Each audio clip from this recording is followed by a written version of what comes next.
All right. Hi, everyone. Welcome. It's Filmmaker Friday. We are trying this again. My name is Jael Martinez. I am your host for MMFM Digital, brought to you by the Miami Media and Film Market, Camacol, and of course, our wonderful partners, Patty Arias, who is the chief executive and co-founder of the conference, as well as Joe Chi, president of Camacol, and all the wonderful supporters that we have all year round on the one and the only MMFM Digital. I am so happy and excited that you could be joining me today here on yet another live broadcast with yet another interesting, amazing filmmaker. Today we have a very talented local Miami filmmaker named Jose Navas, whose award-winning short film, El Balsero, has premiered everywhere from the Miami Film Festival, where last year it won the Audience Award, a very prestigious award at the festival, and then went on to the New York Latino Film Festival, presented by HBO, where it also won. So this is one hot young filmmaker that's doing so many amazing things in the community, and so I really want everyone to welcome him to the broadcast. You can leave your comments. I'll try to read them as closely as I possibly can. And so everyone can have a chance to maybe say hi to Jose and ask him about some of the great work he's doing. We're going to have a pretty short chat today. It's Friday. I'm sure everybody wants to relax, have their happy hours at home in a little while. Have a Corona. I know it's been a difficult past couple months. The industry is changing dramatically.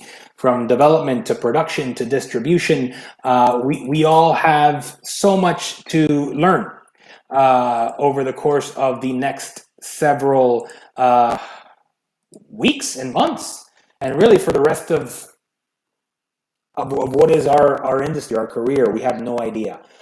So much in flux, but there is opportunity on there. Continues to catch fire. Some great shows. Started to watch Ryan Murphy's new limited series, Hollywood. It's a bit kinky, but it's good. I love old school Hollywood stuff.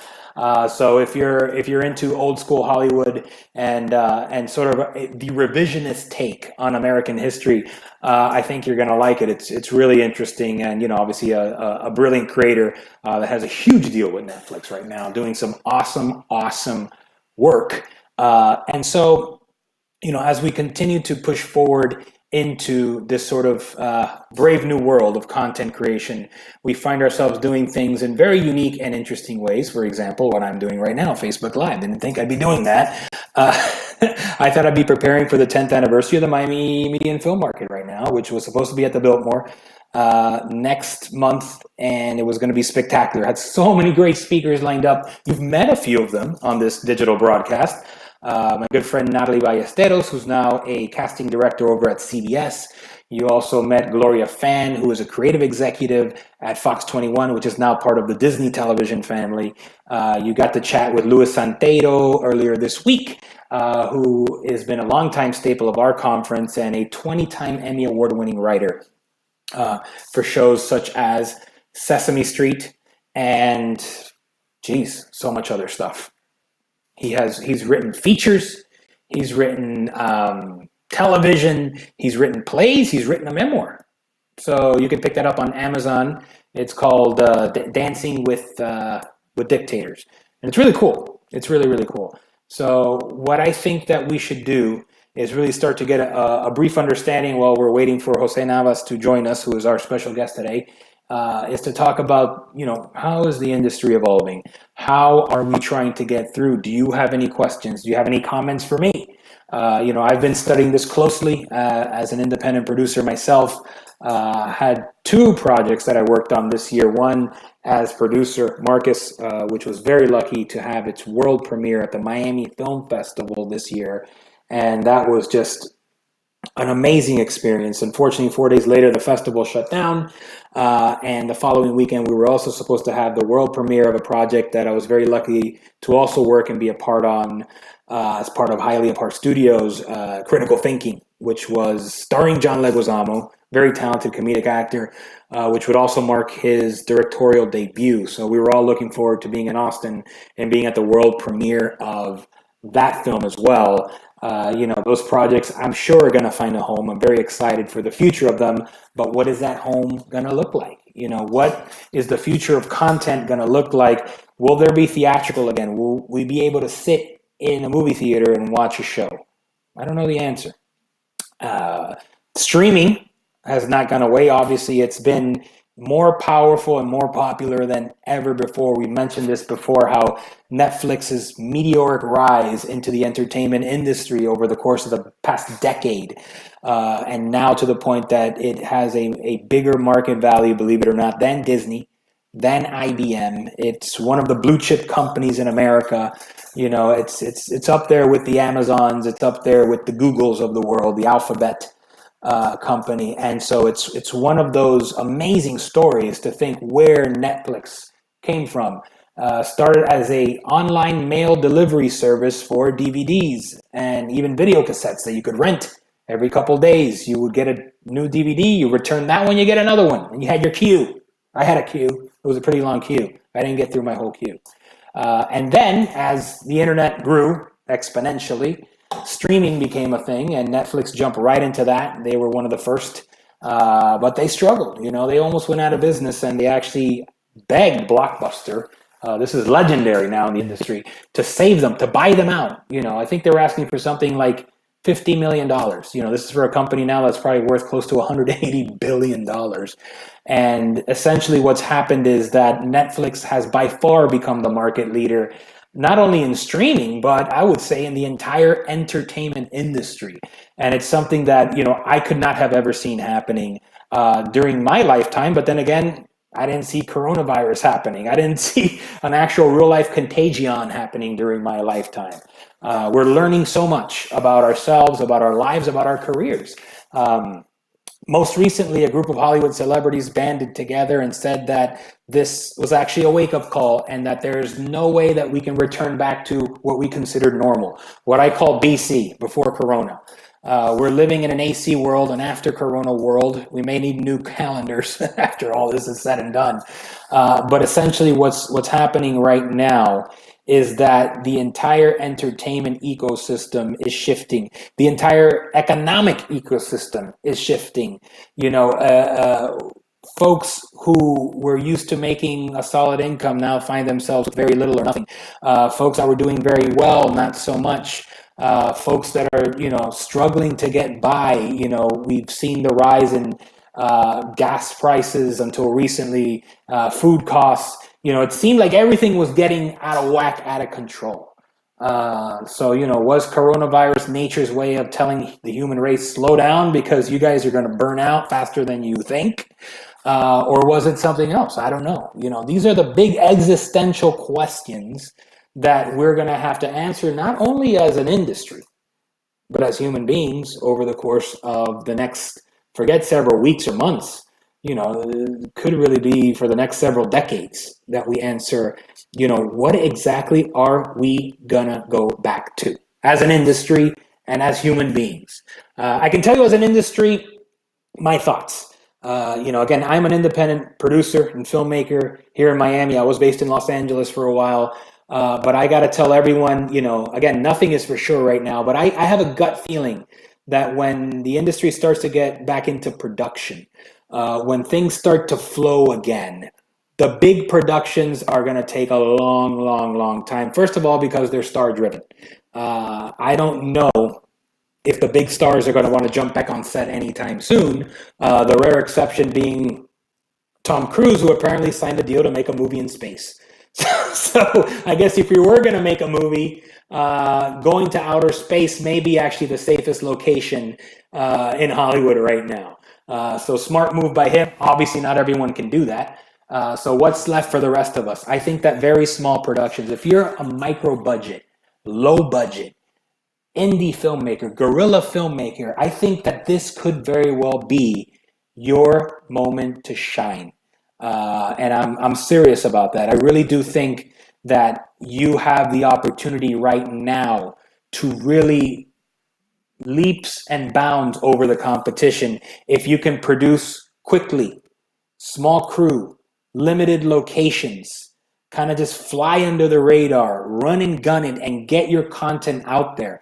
At the end of the day, the most important thing they always say is the story. It's all about story. It's all about your cast You don't need magnificent sets with 1,000 extras. First of all, it's just not realistic anymore. And second of all, we are living in a world right now where the indie producer will reign the industry, I think, for the foreseeable future, because we know how to pivot. We know how to work with low budgets. We know how to work, with small crews. You're not going to be able to fly big, fancy crews and cast all over the world anymore. You're going to have to deal with your own local talent, regional talent. If you're a local actor in Miami, there will not be a better time for you to shine on a global level right from your own backyard. The rules are being rewritten as we speak. And the cool thing about Hollywood today is that we, as independent filmmakers, as independent producers, now have the chance to be the ones writing our own rules, more so than ever before. And Hollywood will have to listen. I mentioned that Netflix series by Ryan Murphy called Hollywood, and it talks a lot about rewriting the rules of Hollywood. It does it in a very fantastical period sense, but I believe that there was a reason that show came out now, and it's because Hollywood is rewriting the rules. And I believe that the independent filmmaker, the regional filmmaker that has long-standing relationships with local talent crews, locations above and below the line are going to be the first ones out of the gate. So we need to be prepared. Do we have to follow safety measures? Of course. Do we still need to be bonded and insured and all that kind of stuff? Yes, of course. What is that going to look like? We have no idea. But I do believe that there is such a hunger, a thirst, such a demand for content right now that, if you can be one of these folks that's smart and starts writing scripts for the post-pandemic or AC after Corona era, you're going to be in a really, really, really, really good spot. And I really hope that our industry comes together. We're planning a lot of things through the Miami media and film market, which I think are going to be very, very exciting. We're going to be talking to industry experts, not only locally, but from all over the world, trying to get a gauge on what are the best practices, who has already started production again, and how is that going? What are the new scripts that are going to be greenlit? What are they going to look like? What are they going to feel like? What is the new financing models going to look like? We're going to talk to entertainment lawyers. We're going to talk to producers, distributors. We're going to talk to heads of departments from various below the line disciplines, and just kind of see where the world is at, so that we as a local industry will have the leg up. Florida is slowly starting to open up. I've heard that some productions slowly have actually started to go in places like Orlando and Jacksonville. Miami, Dade County, as well as Broward and Palm Beach are not part of the reopening yet. That means we're going to have more time. It's frustrating if you're a creative and you want to get out there and you want to work, but I believe that this extra time is going to let us avoid some of the pitfalls that some of our earlier colleagues are going to make. So I would definitely stay tuned to all the trades, stay tuned to MMFM Digital, to my posts, to the conference, to your local film leaders. Sandy Leiterman at Film Miami, Film Florida, they just published a 6-page guide on what they think are the best practices for keeping safety on sets post-corona.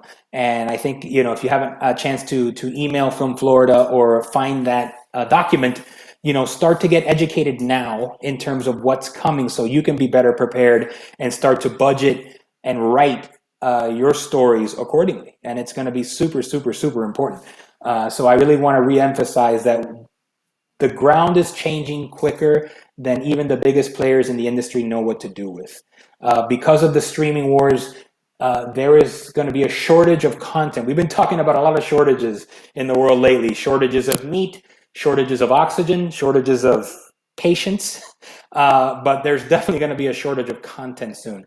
So if you have a work that's finished, if you have a script that hasn't been finished, write it, finish it, understand the world that you're getting into. Make it easy, make it simple, and you're going to have a really good chance to get your work out there into the world. Again, as a reminder, we are just waiting for our special guest today. His name is Jose Navas. He is an award-winning filmmaker of a short film called El Balsero, which won the Audience Award at the Miami Film Festival last year. It also went on to the New York Latino Film Festival presented by HBO, and he actually won an award there, which is super cool. And he is one of our up and coming talented filmmakers here locally in the community that looks like is going to go on to do really great things. And so, while we're waiting for our friend Jose, I'm going to just go show a trailer of his work. And this was his film, El Balsero, the official trailer, and I'll be back on the other side.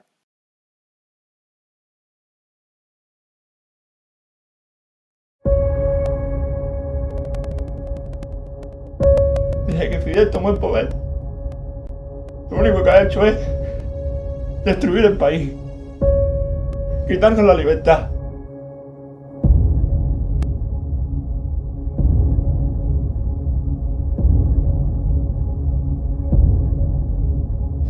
Yo no quiero ser un esclavo, yo quiero ser libre. Yo quiero ser libre. Mirando al mar me pregunto, ¿qué habrá del otro lado?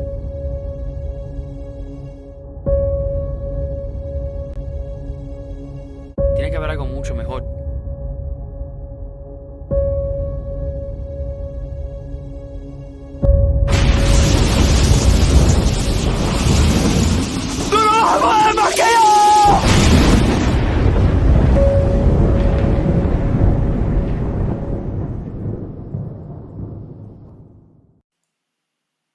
Wow, that was awesome. And almost as if right on cue, we just showed the trailer for the Balsero, and it looks like we may have our filmmaker, Jose Navas, joining us here. So if you give me a second, I'm going to try to bring him into the broadcast. Jose, can you hear me? Yeah, I'm sorry. Can you hear me? Yes, sir, I can. How are you? Okay, great. I'm Yeah. I'm sorry. I gotta apologize. My voice. I don't know what happened today. It's gone. Oh, no worries. Yeah, well, I know you mentioned that you may have been losing your voice a little bit, but Yeah. I'll do most of the talking, and then you can just reply. Okay. But yeah, basically, we just had the opportunity to screen the trailer for your film El Balsero. So, what was the inspiration for that film? It really, being from Miami, you hear about balseros and the history behind it, and so the son of one of the first rafters that came here started contacting me and telling me that I had to look at this story, about the very first balseros that got here. It was 5 of them, and so I did the research and I was like, wow, there's a story here. And us living here in Miami, I thought there was definitely an importance and significance to us here in Miami. So Right. that's how it fell on my lap. No, for sure, and it's obviously look, and like you said, that particular story is so close to the Miami exile community here. Who have dealt with that. Obviously, that unfortunate trip that some of our friends and family have had to make to get to the U.S. to find freedom, and it's just such a powerful story that we've heard so many different versions of it. Of folks struggling to get to freedom, and it's not always a balsa. I think it's almost metaphoric, that the balsa represents the vessel to freedom, right? Right. And so, Absolutely. yeah, I was fascinated by your film. I was lucky enough to see the world premiere at the Miami Film Festival last year. So, I just wanted to congratulate you as well.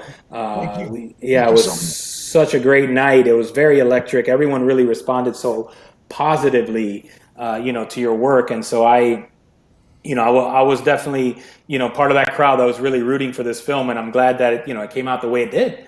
And really, I guess it kind of launched your career as a director, huh? Yeah. It definitely opened up a lot of opportunities for me. Gosh, I wish my voice sounded much better. That way I can just, spill away. Right. But but yeah, I felt like it was my first narrative. I had done a documentary, a feature documentary before that, but this was my first foray into narrative filmmaking, and it's what I've always wanted to do. I've always wanted to be a filmmaker ever since I was, ever since I can remember. So I wanted to, do something strong, and because of the subject matter being so important, I felt that I had a lot of responsibility to make sure that it was done the right way, and Right. the integrity of the film was really the most important thing for me. Right. Right. No, of Yeah. course, and that makes so much sense, because like you said, the integrity and everything that goes into telling such a powerful story, and then now, having the ability to do something, else with your career and kind of grow, so what's sort of coming up for you now that that you kind of have your foot in the door now in the industry? Yeah, I come from when I graduated, I got into real estate, and I got into the mortgage business. So I Mm-hmm. have a little bit of that background in me, and Sure. I want to carry that over into how filmmakers come into filmmaking. Mm-hmm. A lot of us don't know, what's that path, what's that right path, what is that path to success. Right. Everybody wants to know. Every filmmaker, strives to get to Hollywood, or or close as possible to Hollywood. And for me, all I really believe in is in hard work, and in finding very unique stories, and combining that with producing a very well made film, you know. Mm. And I think that with making a good film, putting as much effort to getting that film seen is as important, because that's what's going to build your audience. That's what's going to, bring those opportunities to you, in order for you to be able to, take it to the next level per se. Right. For me, I after Balsero, I shot another short film that I haven't released yet. It has to do with the 9/11, the 9/11 attacks. Mm. And then I just finished directing my next kind of big short film, which is Beat Lingo. And I shot that in Jose de Diego Middle School in Wynwood. So we went through the whole county, we went through the school, and it was amazing. We worked with some extremely amazing, talented actor kids. That will be hopefully, we had intentions of releasing it this year at a major film festival, but we decided to pull back due to the coronavirus. I felt that I just didn't want the film to kind of, have a release like that. So we're looking to release it next year, and then I'm going to start production on my fourth short, which is called "With His Eyes Closed," and that has to do with a coming of age story of an 11-year-old boy who has his first sexual experience. So Wow. yeah, Jeez. you know, yeah, I take it from my own personal experiences as a filmmaker. Hmm. They say that you have to be able to tell stories unapologetically, Right. and you know, I you have to have guts. Yeah. You have to have, for lack of better words, you have to have balls to be in this business. Right. You know, it's hard to make money in this business, and it costs a lot of money to make movies. Hmm. So you have to be able to find a way to produce your movies, a lot of times through your own funds, or through investors, through loans, whatever it may be. but the eye must stay on the prize, and that is to continue to make great films, continue to get recognized, and eventually you will get that opportunity. But Right. you have to go out there and get it. You have to look for it. It's not going to come to you. That's for sure. I don't care how great your film is. Your film might be the. I mean, I don't. I mean, maybe if it wins an Oscar, it might be. Maybe that's different. But I really don't care how great your film is. If you do not push that film, if you do not go out there and put that film out there and look for the opportunities to place that film so it can be seen. If you don't have that drive, you're probably never going to make it. That's just the No, honest. right. Yeah, no, it is the truth, and I'm glad that you said that because, especially as an independent filmmaker, as you know, it's by hook or by crook. You know, they say you have to get your movie made whatever way possible. It's the Robert Rodriguez making your movie at used car prices. You know, whether it's it's actually a book he wrote. You got to sell your car, you got to max out your credit cards, you got to get loans, you got to find investors, or you got to bootstrap it. Just grab a few handful of friends and just go out there and shoot your movie.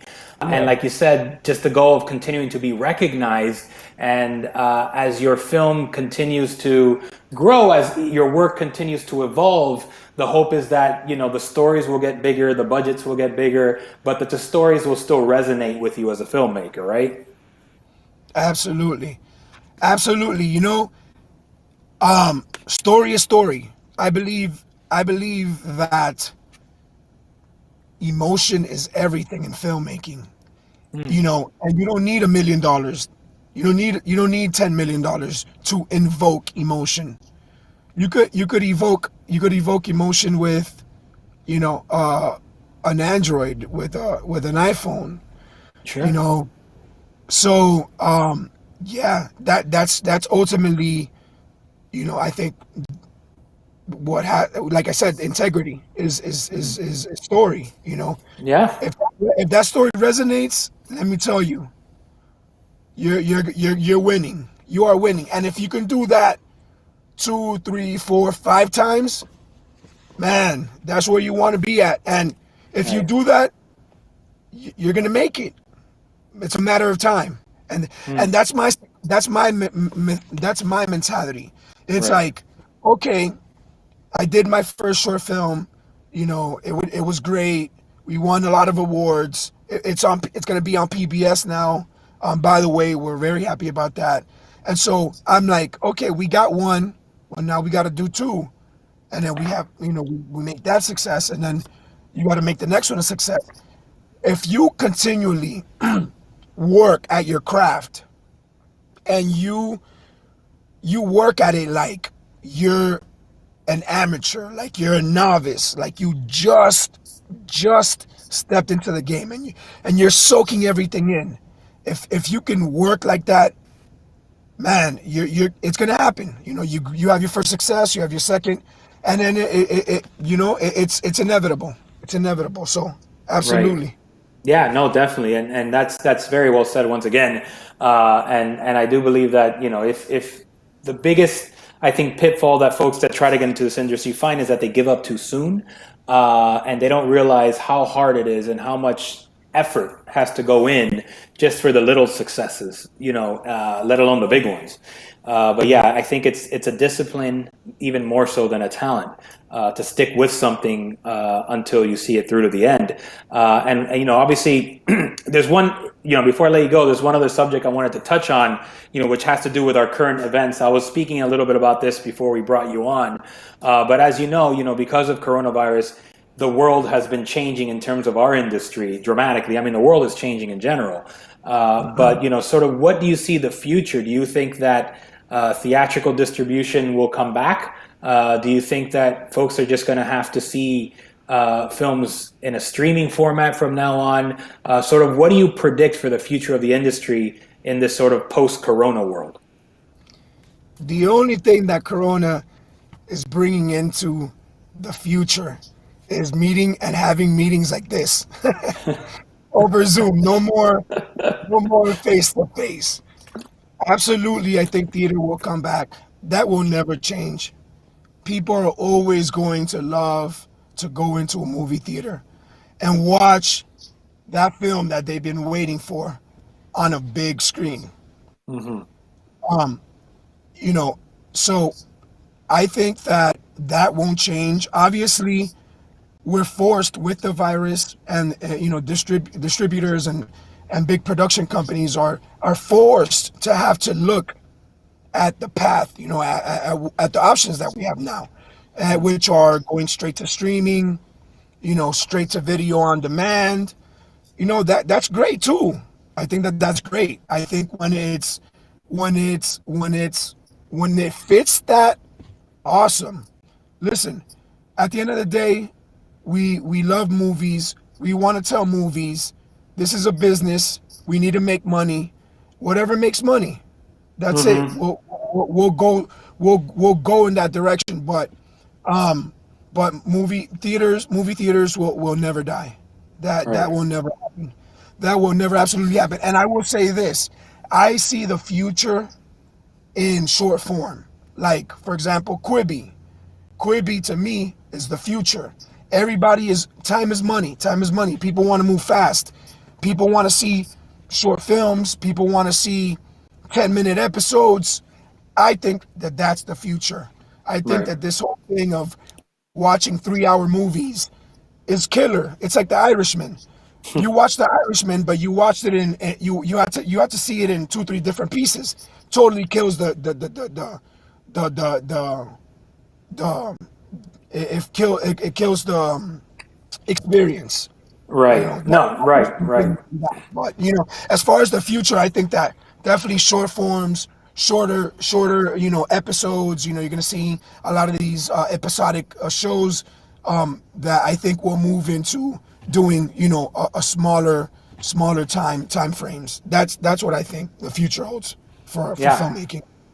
No, yeah, it's an interesting point that, I agree with you. I think eventually theatrical will be back. I think people are going to want to get back to movies and seeing, stories unfold in a room together. But I think that technology, Corona, is opening up eventually. The one silver lining I can find is that it's opening up more opportunities, particularly for indie filmmakers, to connect with Yes. producers, with partners over Zoom, over Facebook, whatever. We just have more time to do that now.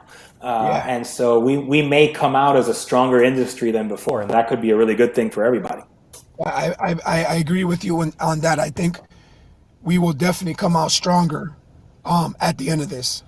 Absolutely. Yep. Yeah, well, it's been great chatting with you, Jose. I want you to rest your voice a little bit because I know hopefully you want to get you back on set soon. You got to direct the actors. Yeah. I wish I got it.